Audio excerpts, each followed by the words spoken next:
Hello student, मैं अंकुर पांडे। आज हमारे इस नए वीडियो में हम सब डिस्कस करेंगे गोली दर्पण पर। सबसे पहले हम आपको ये बताते हैं दर्पण क्या होता है। देखिए, बहुत ही इंपॉर्टेंट टॉपिक है और जैसा कि आप जानते हैं कोरोना वायरस की वजह से कुछ टॉपिक हटा दी गई है, जिससे और भी ईजी हो गया आप लोगों के लिए। तो आइए आज हम गोली दर्पण पर करते हैं डिस्कस। सबसे पहली बात आती है दर्पण क्या होता है। कहने मतलब व्हाट इज द मिरर।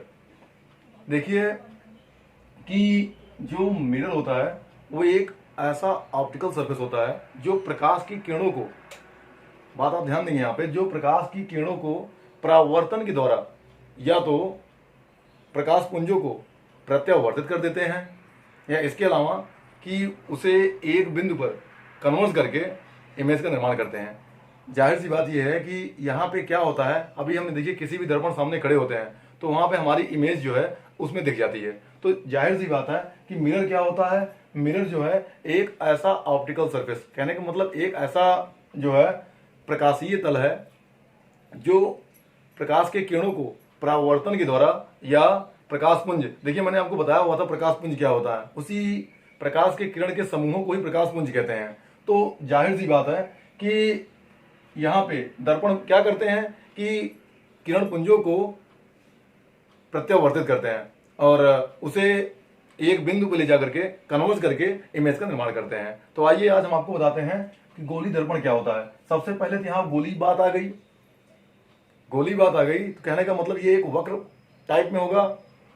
और जैसा देखिए कहने का मतलब है, आइए पहले समझाते हैं क्या होता है गोली दर्पण। जैसे देखिए कोई गोला है, हम अपने आप से अज्यूम करते हैं कि मान लेते हैं ये कांच का गोला है। अब कांच के गोले को मैंने काट दिया। अब काटने के बाद जो ये हिस्सा बच करके आया, कहने का मतलब ये हिस्सा कुछ देखिए ऐसे आया, कुछ ऐसा है। कटने के बाद ये कुछ ऐसा हो जाएगा। सपोज करिए कटने के बाद कुछ ऐसा हो जाएगा।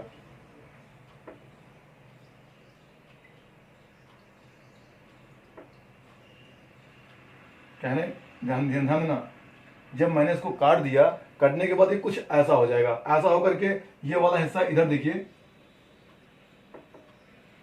अरे कांच का गोला है तो कुछ ऐसा बनेगा ना, फिर जोड़ देंगे फिर कंप्लीट हो जाएगा। तो यहाँ पे अगर कांच के गोले को काट दिया, और काटने के बाद हम जानते हैं जब भी दर्पण की बात आएगी, दर्पण जो है लाया गया था अपारदर्शी सतह के लिए। तो यहाँ पे हम क्या करेंगे, एक सतह को पारा या चांदी से कलई करेंगे और उसके बाद आयरन ऑक्साइड मिला करके लाल पेंट से हम इसको कलर कर देंगे। ये बात आप हमेशा ध्यान देंगे कि यहाँ पे जो है या तो चांदी या पारे से कलई करते हैं दर्पण इसको कंप्लीट करने के लिए। दर्पण तभी कहलाएगा जब तक हम इसको हम कलई नहीं करेंगे और लाल या पीली ऑक्साइड से इसको हम पेंट नहीं करेंगे, तब तक इसको हम दर्पण नहीं कहेंगे। तो जाहिर सी बात है, यहाँ मैंने एक कांच का गोला लिया, उसका एक हिस्सा काट दिया। काटने के बाद वहां पे बचेगा क्या, ध्यान दीजिए। यहाँ पे जो कटा वाला हिस्सा होगा वो कुछ इस प्रकार से होगा। अब इस प्रकार से अगर हम मान लेते हैं उसका एक साइड, ध्यान दीजिए यही वाला मैंने कलर कर दिया। यहां पे मैंने ये जो है एक फिगर क्रिएट किया कि ऐसा हमारा दिखता है दर्पण। अब मैंने इसका एक भाग या तो कहने का मतलब पारा या इसके अलावा चांदी भी ले सकते हैं, या हम आयरन ऑक्साइड मिला करके जो है वहां पे हम लपेट सकते हैं, जिसको कहते हैं पेंट कर सकते हैं, या लाल ऑक्साइड कह सकते हैं, या हम पीली ऑक्साइड भी कह सकते हैं। ठीक है, आप अपने घर में दर्पण देखते होंगे ना, पीछे सामने से शीशा होता है और पीछे क्या होता है, दफ्ती लगी होती है या पीली रंग से रंग कलर हुआ होता है, ये तो आपको पता ही है। तो यहां पे ध्यान दीजिए कि कटने के बाद स्थिति कुछ ऐसे हो जाती है, या इसे ही हम गोली दर्पण कहते हैं। तो कहने का मतलब देखो डिफाइन कैसे करेंगे हम कि गोली दर्पण किसी भी कांच के गोले का कटा हुआ भाग होता है। गोली दर्पण किसी भी कांच के गोले का कटा हुआ भाग होता है जिसका एक भाग कलई किया गया होता है, गोली दर्पण कहलाता है। एकदम सिंपल सी भाषा कि यहाँ पे इस फिगर के हिसाब से मैंने आपको बताई कि गोली दर्पण क्या होता है। गोली दर्पण किसी भी ठोस गोले का, खोखले गोले का कटा हुआ भाग होता है और जिसका एक सतह कलई या लाल ऑक्साइड से कलर कर दिया जाए तो उसे हम गोली दर्पण के नाम से जानेंगे। आइए इसकी डेफिनेशन हम यहाँ पे नोट कर देते हैं क्योंकि आपको ये लिखना है और बहुत ही इंपॉर्टेंट है ये। देखिए,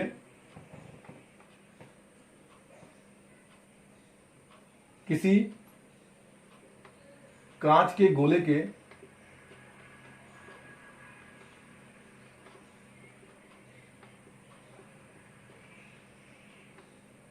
कटा हुआ भाग, किसी कांच के गोले के कटा हुआ भाग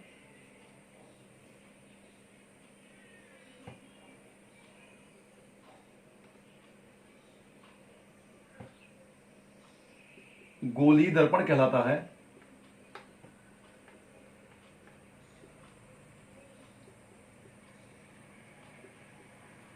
जब उसका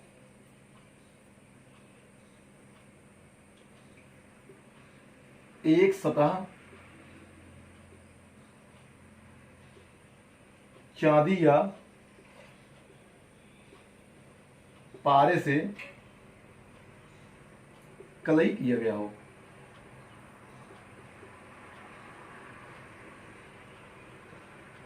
ये बात हो गई। अब देखिए यहां पे तो मैंने आपको बताया कि गोली दर्पण होता क्या है।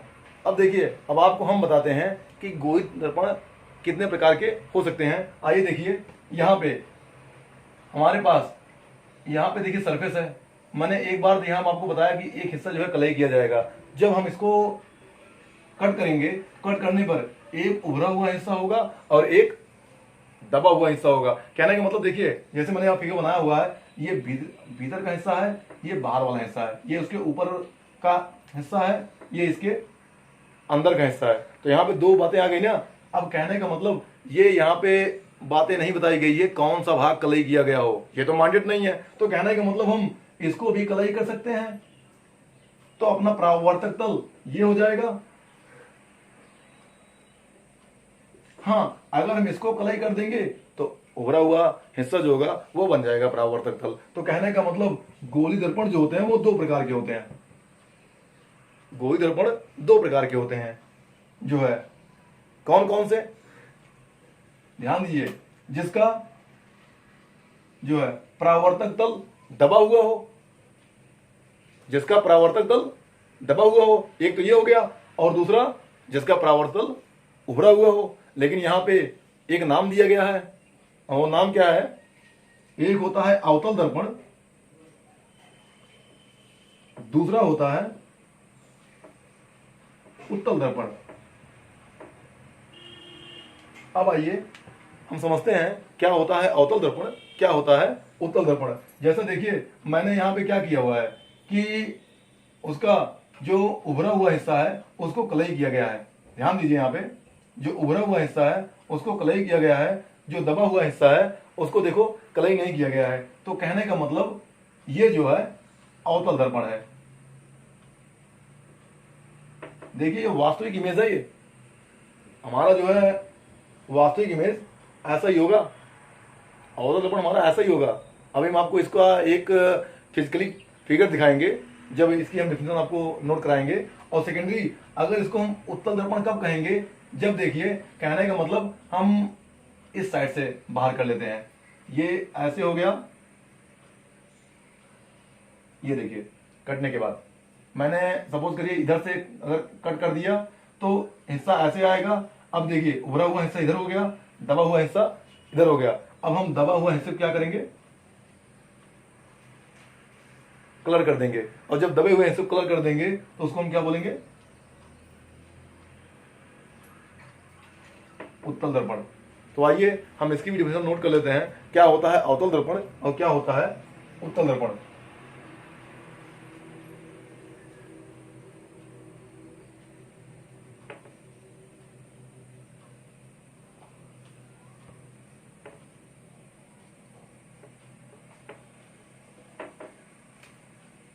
अब देखिए, अवतल दर्पण जिसकी इंग्लिश क्या होती है?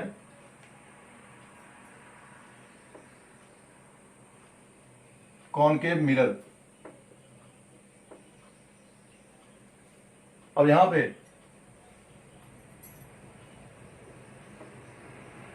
कॉनकेव मिरर, एक बात तो पता हो गई कि अवतल दर्पण क्या होता है, जिस दर्पण का, ठीक है, परावर्तक तल दबा हुआ हो, या तो हम ऐसा भी कह सकते हैं कि अवतल दर्पण वह दर्पण होता है जिस दर्पण का उभरा हुआ भाग कलई किया गया हो।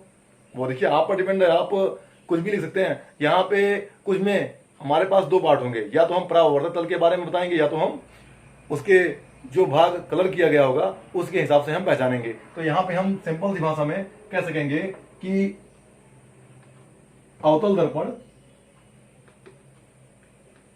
वह दर्पण होता है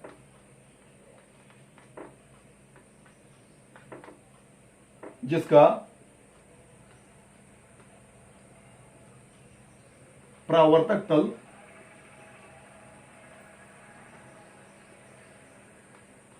दबा हुआ हो।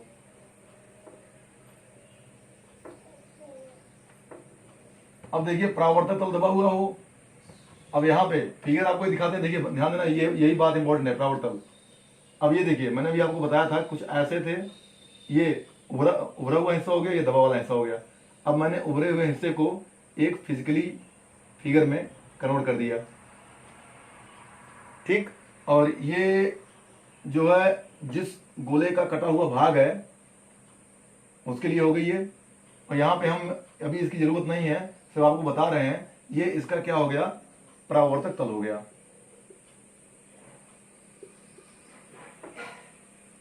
ये ठीक है, इधर वाला हिस्सा परावर्तक तल हो गया, क्योंकि आप ध्यान देंगे परावर्तक तल पर ही हमेशा प्रकाश किरणें आकर के टकराएंगी, ठीक है। ये बात आप हमेशा ध्यान देंगे।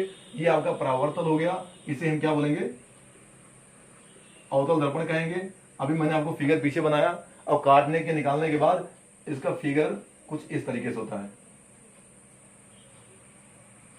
जो हमारा दर्पण होता है अवतल, वास्तव में कुछ इस तरीके से होता है।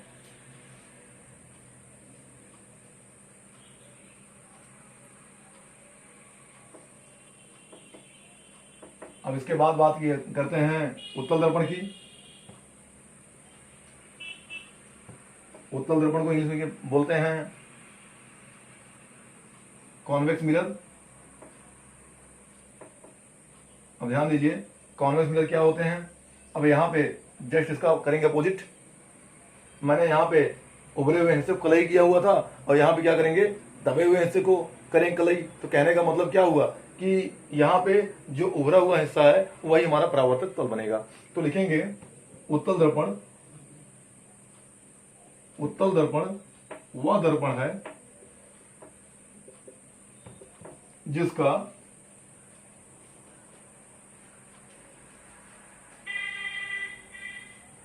परावर्तक तल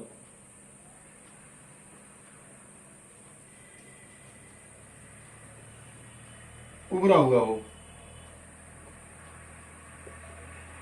जिसका परावर्तक तल उभरा हुआ हो, ठीक है। अब देखिए यहां पे इसकी फिगर देख लीजिए। कहने का मतलब है उसी खोखले गोले को अगर मैंने इस साइड से काटा तो स्थिति कुछ ऐसी होगी, और यहाँ पे ये उभरा हुआ हिस्सा हो जाएगा, ये दबा हुआ हिस्सा हो जाएगा। हम दबे हुए हिस्से को क्या कर देंगे, कलाई कर देंगे। ये हमारा हो जाएगा उत्तल दर्पण हो जाएगा, ठीक। और कलाई करने के बाद ही दर्पण बनेगा, ये बात हमेशा ध्यान देना। हम सिंपल नहीं कह सकते हैं, ठीक है। ऊपर से मैंने कांच का बताया हुआ है, अगर हम उसको कलाई नहीं करेंगे तो लाइट क्या होगी, क्रॉस कर जाएगी। और जब कलाई करेंगे तो ही वहां पे रिफ्लेक्ट होगी, तभी वहां परावर्तन होगा, नहीं होगा, ठीक है। तो आप हमेशा ध्यान देंगे कि दर्पण पर ही जो है परावर्तन होता है, राइट। तो यहाँ पे देखिए ये हो गया उत्तल दर्पण। अब इसका वास्तविक जो फिगर होगा वो मैंने आपको पीछे दिखाया भी, वो कुछ ऐसे होगा। अगर मैंने ऐसे काटा हुआ है तो ये काटने के बाद कुछ स्थिति ऐसे हो जाएगी। और ये इसके अंदर जैसे आपने बाउल देखा है ना, बाउल घर पे बाउल, ठीक है। और बाउल में जो आपका दबा वाला अंदर वाला हिस्सा है जहां पे आप दाल वगैरह रखते हैं, ठीक है। अब अगर उस हिस्से को हमने कलर कर दिया ठीक है, कलर कर दिया तो भाई एक प्रकार से देखा जाए तो अपनी बन गई क्या, उत्तल बन गई। हाँ, अगर वही आप बाउल के ऊपरी हिस्से को आपने कलर कर दिया तो वो अवतल बन जाएगी, लेकिन हम इसलिए नहीं कह सकते क्योंकि वो कैसा हो, इसे लाइट रिफ्लेक्ट होना चाहिए ना, सरफेस के हिसाब से देखना पड़ेगा। अब ऐसा नहीं है कि कोई भी आप बाउल लेके आ जाओ वहां पे चेक करोगे भाई कैसा होगा। तो यहाँ पे देखिए ये होगा आपका उत्तल दर्पण।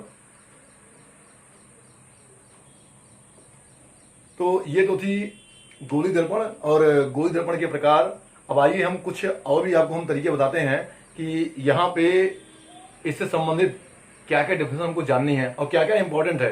अभी भी यहाँ पे कुछ चीजें ऐसी हैं फिगर में जो आपको जानना है, इनका मतलब क्या होता है। मैंने आपको ये बताया जब दर्पण की बात आ गई तो वहां पे क्या होता है, लाइट जो है, लाइट रेज जो है टकराने के बाद कहीं रिफ्लेक्ट होंगी और किसी एक पॉइंट पर कन्वर्ट होंगी या किसी एक पॉइंट पर डाइवर्जेंट भी आपको होती हुई दिखेंगी। तो कन्वर्ट होने के बाद ही वो इमेज का निर्माण करती हैं, वही हमको यहाँ पे जानना है और कुछ हमको यहाँ पर डिफिनेशन भी जानने हैं। तो आइए हम चलते हैं कि गोली दर्पण में जुड़ी हुई कुछ डेफिनेशन क्या क्या है, आइए ध्यान देते हैं।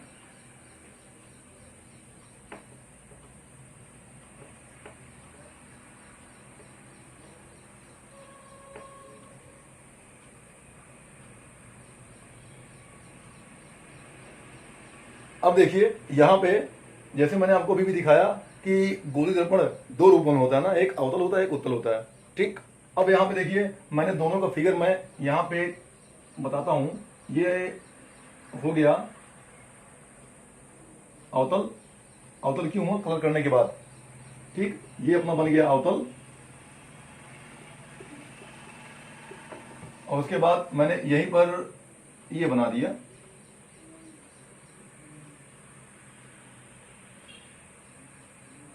उत्तल। अब इसको मैंने मोल दिया M1 M2, सरफेस का नाम है M1 M2।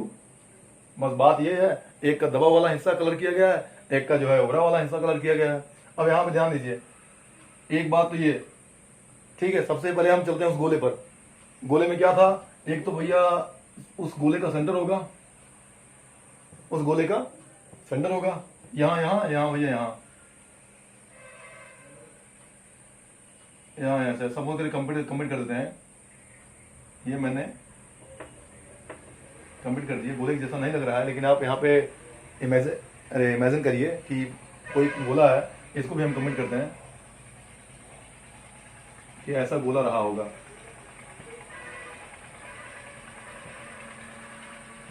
ठीक है, अब मैंने यही वाला पार्ट जो है यहां से काटा गया है, ठीक, मतलब ये वाला हिस्सा, ये वाला हिस्सा जो है यहां से काटा गया है। क्लियर, अब तो सारी बात हो गई है ना। ये वाला काटने के बाद कलर किया गया तो अवतल बन गया, ये यहाँ काटने के बाद अंदर वाला कलर किया गया, ये उत्तल बन गया। ये बात यहाँ पे क्लियर हो गई। अब देखिए यहाँ पे कि जो ये केंद्र है और जब दर्पण की बात आएगी तो उसको हम, ये देखिए वक्र के आकार का है ना, इसको वक्र कह सकते हैं हम। जब ये कट गया एक कर्व के आकार का है तो इसको हम बोलेंगे वक्रता केंद्र। क्या बोलेंगे यहाँ पे हम, वक्रता केंद्र बोलेंगे, जिसको हम रिप्रेजेंट कहां से करेंगे, सी से। ठीक है, अब इनके लिए ये क्या बन जाएगा,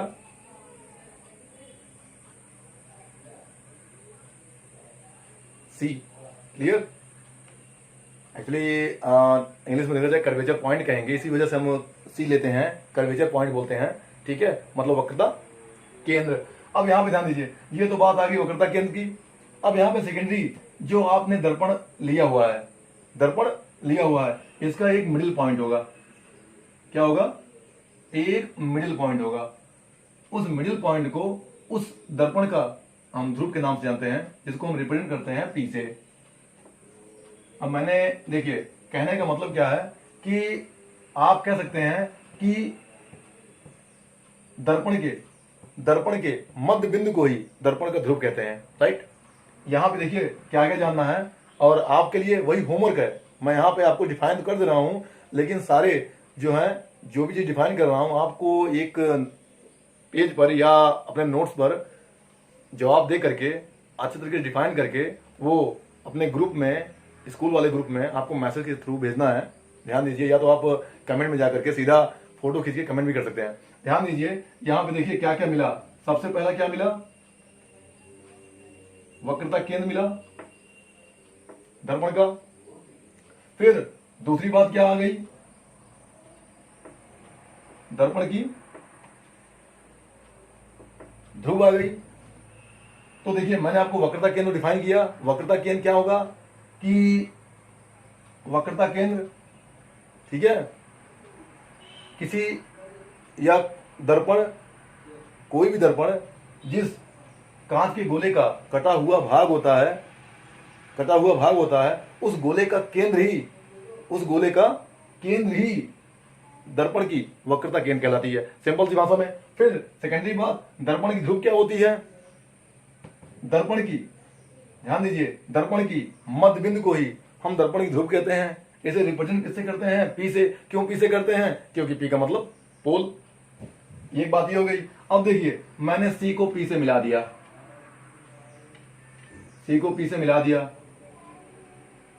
एक्चुअली उसे मिलाना नहीं है, सी से पी की मैंने एक लाइन को बताया कि सी से पी से जा रही है, राइट।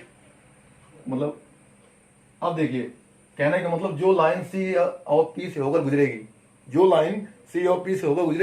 उसको हम यहाँ में क्या बोलेंगे, मुख्य अक्ष का नाम देंगे। उसे हम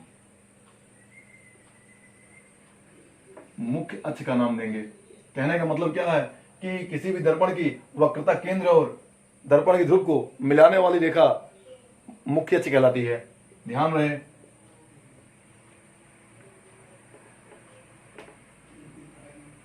मुख्य अक्ष कहलाती है।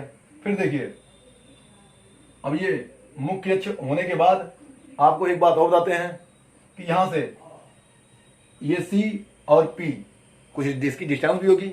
जैसा आपने देखिए इस खोखले गोले, कहने मतलब दर्पण जिस खोखले गोले का कटा हुआ भाग होता है, उस गोले की त्रिज्या ही दर्पण की वक्रता त्रिज्या कहलाती है। यहाँ पे सीपी, ध्यान दीजिए, सीपी वक्रता त्रिज्या है जिसको रिप्रेजेंट करते हैं, मतलब जो आर से, मतलब यहां से लेकर के यहां तक की दूरी जो है आर होती है।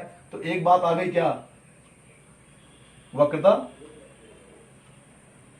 त्रिज्या, ठीक है, एक बात आ गई वक्रता त्रिज्या। अब देखिए यहां पे हमें एक बात आपको और जाननी है जो कि काफी इंपॉर्टेंट है, मैंने आपको बताई कि जब भी प्रकाश किरणें आकर के टकराएंगी, टकराने के बाद वो किसी पॉइंट पे या तो कन्वर्ज होंगी या तो डाइवर्जेंट होंगी। मैंने आपको पीछे बताया ना, या तो अभिसरित होंगी या तो अपसरित होंगी। अब वो कैसा होगा, डिपेंड अपॉन सिचुएशन। भाई सिचुएशन जैसा होगा वैसे आप जान पाओगे ना कि क्या होने वाला है। लेकिन आप यहाँ पे तो यही जितना जानोगे कि जाहिर सी बात है कि अगर देखिए अवतल होगा तो वहां पे किरणें क्या होंगी, कन्वर्ज हो जाएंगी, और उत्तल होगा वहां पे कन्वर्ज न होकर के डाइवर्ज होंगी। तो यही बात हमको जाननी है कि वहां पे आपको एक और भी बातें सीखने को मिलेगी जिसका नाम होता है मुख्य फोकस। ये मुख्य फोकस को हम डिफाइन करते हैं फिगर के माध्यम से। ये जो चीजें हैं आपको होमवर्क के तौर पर सभी का जवाब लिखना है और लिख करके ग्रुप में मैसेज करना है, वहां से हम देख लेंगे। तो आइए आपको हम समझा देते हैं मुख्य फोकस क्या होता है।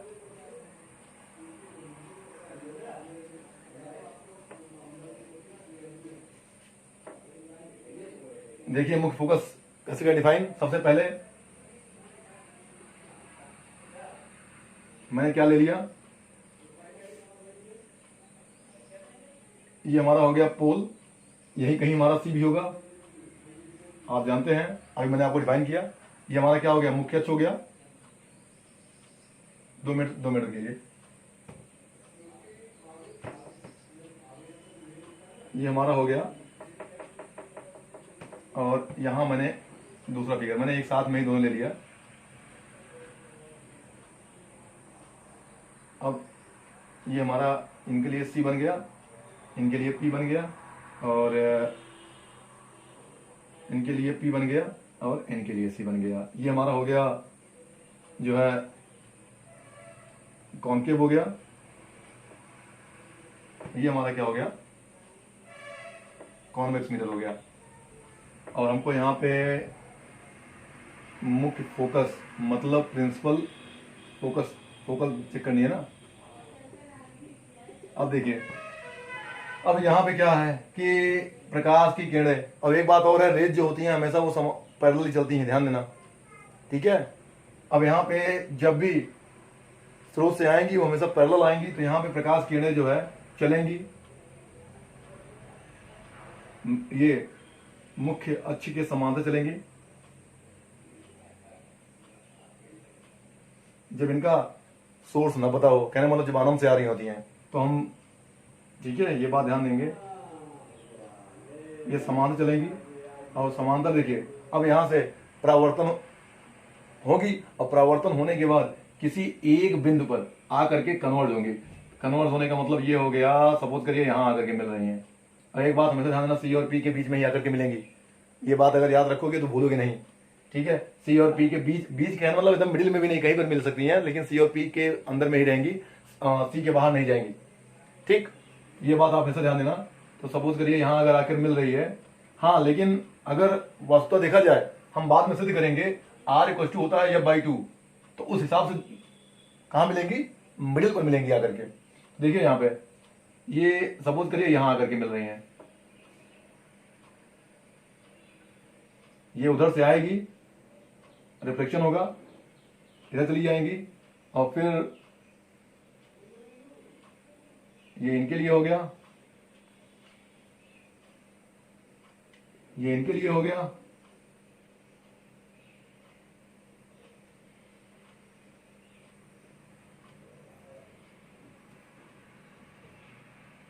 ये इनके लिए हो गया। अब देखिए मैंने आपको दिखाया, अब ये जहां पर आकर के मिल रही हैं इसे हम कैपिटल एफ से करते हैं रिप्रेजेंट। कहने का मतलब मुख्य फोकस की परिभाषा हम कैसे डिफाइन करेंगे कि मुख्य अक्ष के समान चलने वाली प्रकाश किरणें परावर्तन के पश्चात जिस बिंदु पर आकर के मिलती हैं, ठीक है, उस बिंदु को ही हम दर्पण की मुख्य फोकस के नाम से जानेंगे, ठीक। और यहाँ पे देखिए, जो आपकी लाइट रेज होगी, परावर्तक तल ये है, तो लाइट रेज हमेशा परावर्तक तल पर ही आकर के पड़ेंगी, ध्यान रहे, पीछे से नहीं आएंगी। तो आया, आने के बाद अब यहाँ पे ध्यान दीजिए, सी और पी तो इधर है ना, सी और पी तो इधर है, लेकिन हमारा क्या होता है, रिफ्लेक्ट होगा, तो ये रिफ्लेक्ट क्या होगा, बाहर की ओर हो जाएगा। कहने का मतलब ध्यान दीजिए, अगर मान लीजिए यही हमारा यह बन रहा है तो ये कुछ ऐसे हो जाएंगी, ध्यान दीजिए, ये कुछ ऐसे हो जाएगा, क्योंकि दर्पण के पीछे चल रहे हैं, तो इसलिए ये हमको, हम ये कहेंगे कि मानो ये बिंदु यफ से होकर के आ रही हैं, बिंदु यफ से होकर के आ रही हैं, और यहाँ पे रिफ्लेक्शन जो है बाहर की ओर हो जाएगा।